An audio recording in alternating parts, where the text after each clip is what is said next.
আসসালামু আলাইকুম, স্বাগতম জেসমিন রসুই ঘরে। আজকে আপনাদের জন্য খুবই মজাদার একটি রেসিপি নিয়ে হাজির হয়ে গিয়েছি আমি জেসমিন আক্তার। আজকে তৈরি করে দেখাবো খুবই মজাদার একটি ভর্তা। ভর্তাটা তৈরি করার জন্য আমি এখানে নিয়েছি চিংড়ি মাছের মাথা। চিংড়ি মাছ থেকে এই মাথাটা নিয়ে ভেতরে ময়লাটা পরিষ্কার করে ধুয়ে নিয়েছি। ঠিক এইভাবে চিংড়ি মাছ থেকে আমি মাথাটা খুলে ফেলেছি, পুরো মাথাটাই আমি নিয়ে নিয়েছি ভর্তাটা করার জন্য। এবার এটাকে আমি ব্লেন্ড করে নিব। ব্লেন্ড করে নিয়ে সামান্য পরিমাণ লবণ দিয়ে আমি এটাকে জাল করে নিব খুব ভালো করে। এভাবে জাল করে নেওয়ার পর ঠিক এই রকম হয়েছে দেখতে, এবং আমি দেখিয়ে দিচ্ছি যখন ব্লেন্ড করে নিয়েছি ঠিক এই রকম একটু এরকমভাবে তৈরি হয়েছে, যেটা একদমই পেস্ট হয়ে যায় না, কিছুটা দানা দানা থাকে। এবার এটাকে আমি ভর্তা করে নিব। আমি এখানে নিয়েছি দুটো পেঁয়াজ কুচি করে, সামান্য লবণ নিব। লবণ দিয়ে আমি এবার পেঁয়াজটাকে খুব ভালো মতো মথে নিব।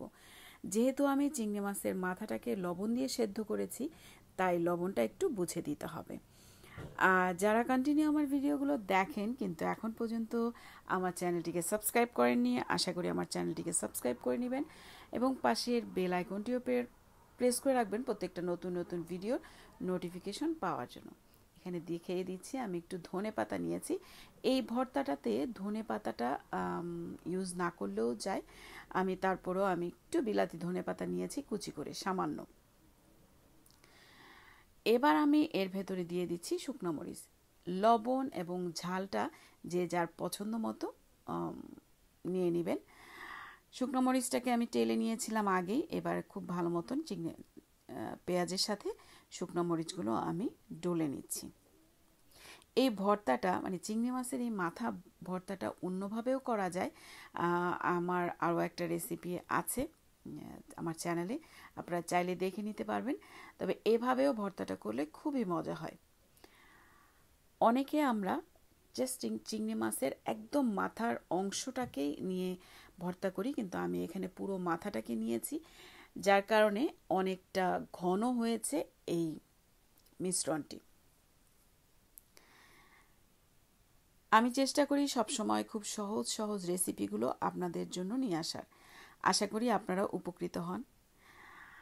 আর যদি উপকৃত হন তাহলে আমাকে সাপোর্ট করার জন্য যারা ফেসবুক পেজ থেকে দেখবেন তারা ফেসবুক পেজটিকে ফলো করে রাখবেন, আমার পাশে থাকবেন সব সময়।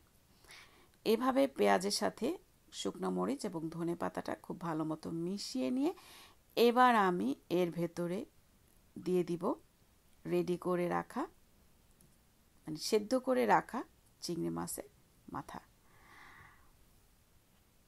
আমরা যারা ভর্তা পছন্দ করি তারা এভাবেও পেঁয়াজটা ডলে খেতে পারি, শুধু পেঁয়াজ চিংড়ি মাছের মাথাটা ছাড়া। গরু মাংস দিয়ে শুকনো মরিচ ডলা যেটাকে আমরা বলি, খুবই মজা হয়, মানে খুবই মজা লাগে ভাত দিয়ে খেতে। এবার আমি পুরোটা মেখে নিচ্ছি।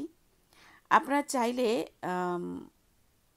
সরিষা তেল চাইলে ব্যবহার করতে পারেন, না দিলেও সমস্যা নেই। তবে আমি এখানে আমার ভর্তাটিতে সামান্য পরিমাণ সরিষা তেলও ব্যবহার করব। কেমন লাগলো রেসিপিটি আমাকে অবশ্যই কমেন্ট করে জানাবেন। আর যদি ভালো লেগে থাকে তাহলে লাইক করবেন, শেয়ার করে দিবেন ফ্রেন্ডস অ্যান্ড ফ্যামিলির কাছে।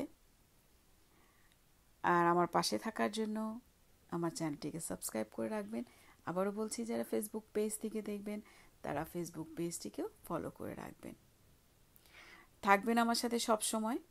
আমার প্রত্যেকটা ভিডিও আশা করি আপনারা দেখবেন এবং আমাকে কমেন্ট করে জানাবেন প্রত্যেকটা রেসিপি আপনাদের কেমন লাগে। আমি চেষ্টা করব ওইভাবে কমেন্টগুলো পড়ার এবং আপনাদের অ্যান্সার দেওয়ার। আজ এ পর্যন্তই। অন্য কোনো সময় নতুন কোনো ভিডিও নিয়ে আবারও হাজির হয়ে যাব আপনাদের সামনে। আল্লাহ হাফিজ, ভালো থাকবেন সবাই।